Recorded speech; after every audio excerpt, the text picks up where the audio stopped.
elements. Its elegant shape and feminine style are why it has become a symbol of Filipino fashion and culture.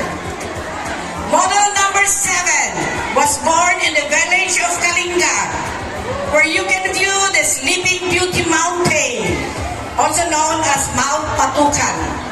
It is a mountain ridge in Kalinga province. The mountain is called as such beauty because of the silhouette of the northern ridge resembles a sleeping woman. It is usually best believed in the west near the municipality of Tinglayan on the Chico River. The Sleeping Beauty is folkloric legend regarding the mountain, the tale of two lovers ended by a female protagonist resting in Patukan in despair after the loss of her loved one, a female protagonist. Tinglayan is also the village where you can find Apo Wangod. Ogay, also known as Maria Ogay, is a tattoo artist. She is described as the last and oldest Mamba Batok and is part of Batok people of the largest Kalinga ethnic group. Kalinga is one of the 6 provinces of the Cordillera Administrative Region. Among them is Abra, Apayao, Benguet, Ifugao, and Mountain Province. The regional center is the city of Baguio, which is known as the summer capital of the Philippines and one of the tourist spots in the Philippines and well-known festival called the Banagbenga. The flower festival celebrated in the month of February. Covering the most of the Cordilleran mountain range is a home to the numerous ethnic groups, especially the Igorots. It has been overused that the people in the Cordillera makes arts based on their emotions and beliefs. They use their talents in making amulets and ikat weaving, the different patterns and weaving like tapis. The word tapis refers to a woman's skirt meant to be wrapped around the waist and fastened with belts. Tapis cloth patterns embody diverse cultural elements such as mythology, spiritual connection with the environment, ethnic heritage, equilibrium, safeguarding, and the pursuit of prosperity. Model number 7 is wearing Filipiniana dress, which have a rest in history. They date back to the Spanish colonization of the Philippines. It happened to reside over time to fashion era. The green color satin symbolizes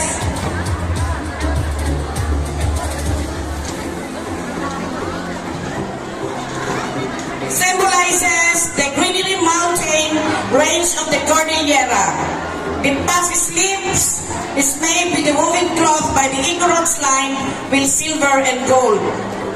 The silver beads, which is attached on it, represents the clear water of Chico River, which known from the folks the tears of the Sleeping Beauty.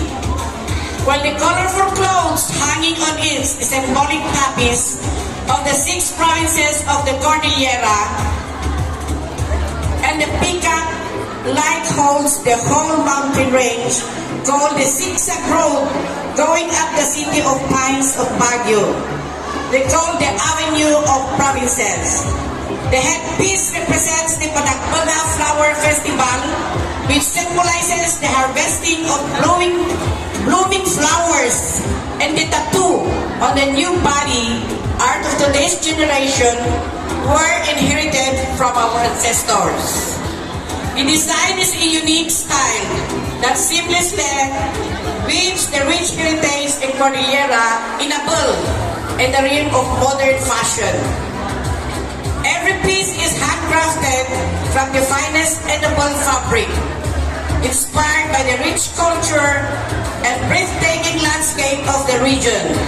carry the touch of heritage while embracing a global aesthetic. Model number 7, Miss Shaili Biluan, titled for the Philippine national costume called Miss Pisa de Pato of the Cordillera. Because she believes for those of Filipino heritage, wearing traditional clothing is a meaningful way to show pride in your culture. As to the end story, let us bring the Cordillera culture to the world through fashion. The end. Thank you, folks. Thank you very much. She wear more than just a dress. She wear a masterpiece of Filipino culture. This is a creation proudly made in the Philippines. A living canvas of tradition, craftsmanship, and natural beauty. This costume is made with banig hand-woven with care, thread by thread, by our skilled artisans from the heart of Isla Verde, Batangas. The banig, once laid on nipa hut floors for rest and gatherings, now takes center stage in a celebration of heritage. It represents the strength and patience of the Filipino hands that weave not only mats but the very fabrics of our identity. Adorning the design of corn or maize, a symbol of Filipino resilience and abundance. From the simplest barrio feast to the grandest Filipino meal. Corn has always been part of our table and now part of our story. Adding elegance to this attire is the touch of ube na baka, a treasured native fiber for its durability and beauty.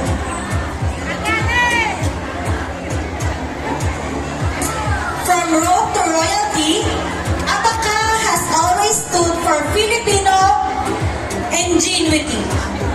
In this dress, it symbolizes grace, woven with strength, just like the Filipino spirit, firm, proud, and beautiful in every strength. For additional elegance, this regal look, she headdresses a crafted corn husk was seen as scrap, now transformed in a crown of creativity. A true reminder that in the hands of Filipino, nothing is wasted, everything becomes art. Baskets are made from the tan that makes more beautiful on the decades of time. This dress is a combination of what makes us truly Filipino at hard work, creativity, love for the land, and deep pride in our roots. She wears this costume in honor of every Filipino who turns nature into art, simplicity into elegance, and tradition into timeless beauty. Altogether, these natural materials form more than just a costume. They form a kombinasyon ng galing ng Pilipino from the mountains to the seaside, from farm to passion. This dress represents every Filipino's pride. Lahat ng ito ay kwento ng ating kultura. Ito, ang kanyang kasuotan, hindi lang para ipakita, kundi ipagmalaki, mabuhay ang kulturang Pilipino, mabuhay ang gawang Pilipino. Candidate number 8, Miss Anne Rico. Thank you very much, Miss Anne Rico. Annually, on the 4th Sunday of January in Iloilo City, Philippines. The festival celebrates the Santo Niño, or the Holy Child, and marks its arrival in Iloilo, while also commemorating the pact between the Datos and the indigenous Adi people following the arrival of the Malay settlers. The legendary barter of Panay Island from the native and the Maraptas story which though significant and local tradition remains debated as either fact or myth. The main highlight of the Dinagyang Festival is the anti-tribes competition. The event features anti-warrior dancers in elaborate costumes, typically including vibrant large headdresses adorned with colorful fabrics, feathers, beads, and other embellishments, and present choreographed formations, rhythmic chanting, and drum performances depicting the history of Panay. The dominant colors are red and yellow, representing fire, earth, light, and passion. Both pieces combine to explore the duality of heaven and earth, good and evil, calm and chaos. Also meant these works to show how we as human beings merge the two in one for the celebration of faith, trade, and worship. The costume is 100% made from scratch. The headdress is DIY crepe paper feather-like stick on palm rackets and wire. We also use an old hat and old shirt as a base and some detailed embellishment to accentuate the final look. The illumination is an additional Dinagyang Tribes competition where warriors wear colorfully lit costumes. In 2025, it was rebranded as the Illumination Philippine Light Festival, showcasing various light festivals from across the Philippines. Dinagyang is the most awarded and is considered one of the largest festivals in the Philippines. It has been recognized as the country's best tourism event by the Association of Tourism Officers in the Philippines. Dinagyang is known for its innovation, awards, and its catchphrase, Halabira, Iloilo, Viva, Senor Santo Niño! Viva is the Hungarian phrase meaning dispense all means and is widely used by Ilonggos to express enthusiastic participation in the festival. The praise is frequently shouted during the celebration, popularized by the festival theme song, Halabira, Iloilo! Ladies and gentlemen, candidate number 9, Miss Alma Berta Masueto! Of the people from Kalinga to make their place become peaceful and orderly. It symbolizes how patient the leaders or the whole people abide by the rules that were made. The costume expresses the strong values we possess, which are patience and orderliness. The base was patterned with dilis and tilali essence, which added to its beauty and made its base more appealing and strong. The top was made from the cloth with red color, which symbolized the beautiful history of the Kalinga and its rich culture and traditions. The top made more beautiful by shining and shimmering beads, which symbolize the bright future of our beloved place. Moreover, the totality of the costume, especially the headpiece, got a touch of rays like the sun's and became the background and accented with colorful feathers. This only shows that when everything is combined, like the culture, the traditions, the history and values, it becomes more shiningly like the sun that gives hope to every Tagukami or Ilutakami. And lastly, the candidate made use of the small bayo to symbolize the strong faith to God and abundance of all people.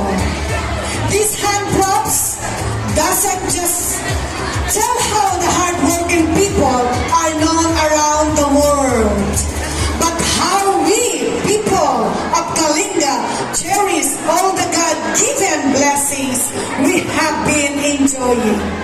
And above all God is always with us in all the endeavors. In this costume, it simply reflects what a genuine Tagu-Kami is and what should be. Ladies and gentlemen, the Tagu-Kami costume of candidate number 10, Miss Cherry Joy Agujetas. Ladies and Margie P. Alagaw, designed by Annalisa Nitafan and inspired by the classic Parutsaya. This Filipiniana gown embodies a new generation of tradition. It is a bright green color with a powerful statement of resilience and the indomitable spirit of a Filipino woman. The Filipino gown modern scallop shoulder sleeves that illuminates the spirit of the Filipinos throughout the history. This is equipped Filipino craftsmanship. Each bead is a flash of brilliance and potential. During the summer, Filipinos always have something in their hands. Whether it's a folding fan made of paper, cloth, or pieces of dried burlap leaves, a piece of craft board, or even just a folded newspaper. This is a Filipino gown legacy, a celebration of our past, present, and future, wherein it reflects also the Filipino heritage, potential, and of course, the calms the air to relieve the heat flow from the body and wick away sweat. It's called afar. It is called the Filipiniana for the new generation. Ladies and gentlemen, candidate number 12, no other than Margie T. Alagaw. Thank you very much, Miss Margie Santos. Dress. This one-of-a-kind men's gown is bold and meaningful tribute to the strength, nature, and sustainability. The front of the outfit features a striking armor-like design, carefully made from recycled plastic bottles. It represents protection, not just of oneself, but of the earth. The armor shows that being a warrior for the environment is role of honor of pride. At the back, the gown flows with real palm leaves and beautifully arranged by anahaw leaves. These natural elements bring life and movement to the piece, reminding us of the deep connection between man and nature. The green tones, organic textures give the gown a powerful and earthly presence, blending their strength with harmony. To complete the look, the headpiece is crafted entirely from the palm leaves. It stands tall and proud, symbolizing a crown made by nature itself. Simply yet meaningful, it ties the whole outfit together with pride and purpose. This gown is not just fashion, it's a statement, a symbol of leadership, care for the planet, and the powerful bond between human and the natural world. It shows the truth. Strength comes not from power alone, but from the responsibility, respect, and love for the earth.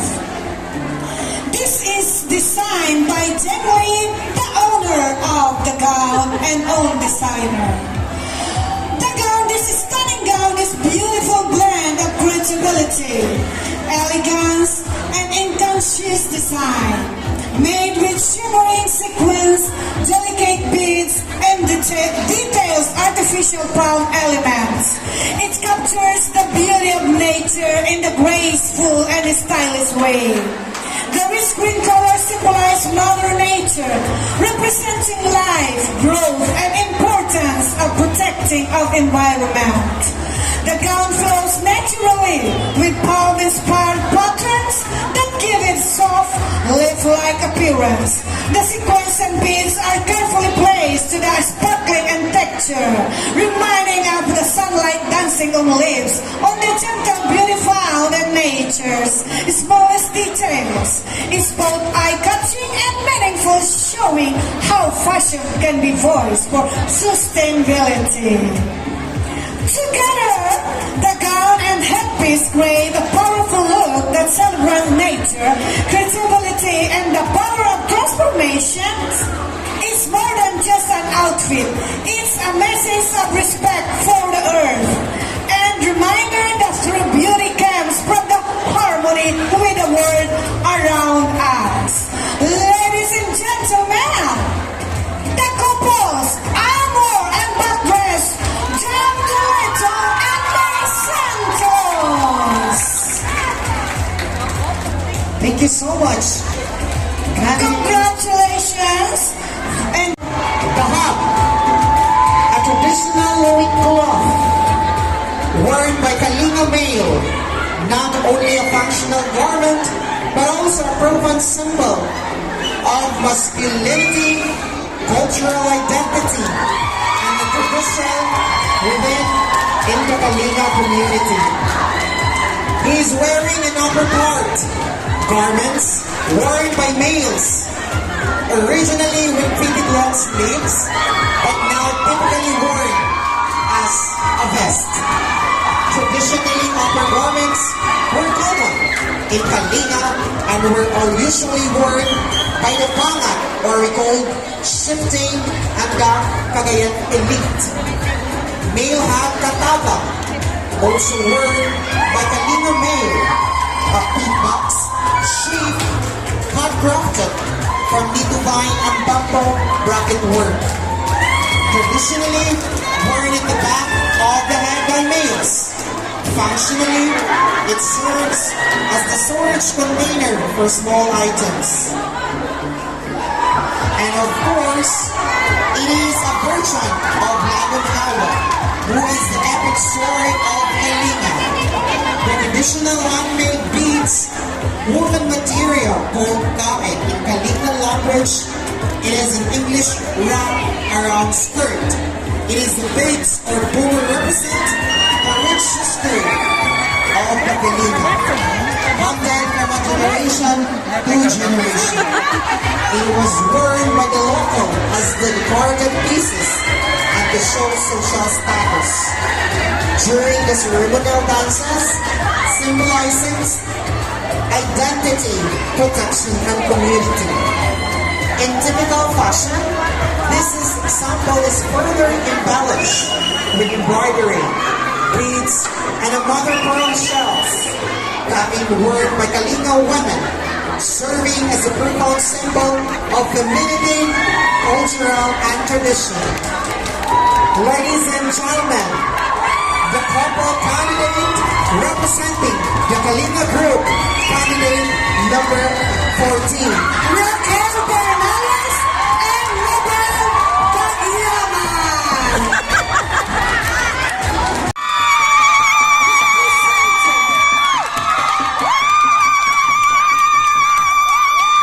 By stunning creation title,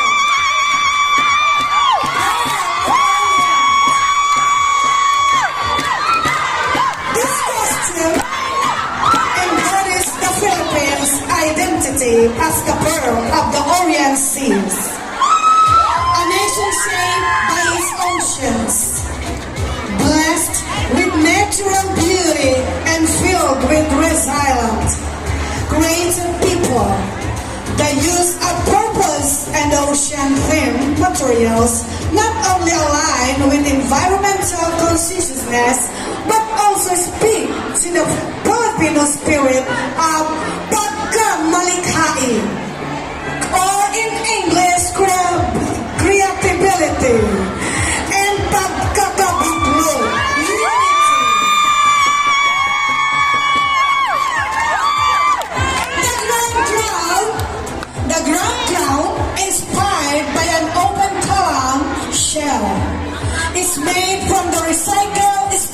gold, seashells, and pearls, symbolizing our country's identity as the treasures gem of Asia.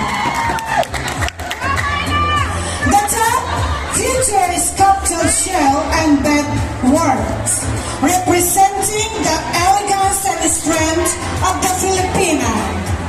The flowing skirt and cape, made from the old curtain, are hand-decorated with coral patterns and real sea elements, turning discarded materials into wearable art.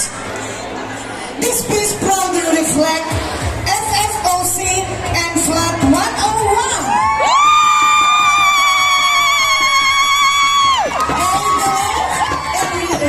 Reusing, repurposing, and recycling and serve a greater purpose. To raise awareness about protecting our environment, it reminds us that beauty, creativity, and sustainability can come from preserving both our culture and our planet. Let us celebrate the Pearl of the Orient, a vision of tradition, pride, and environment hope. Ladies and gentlemen, the candidate number 15, representing FFOC and Flat 1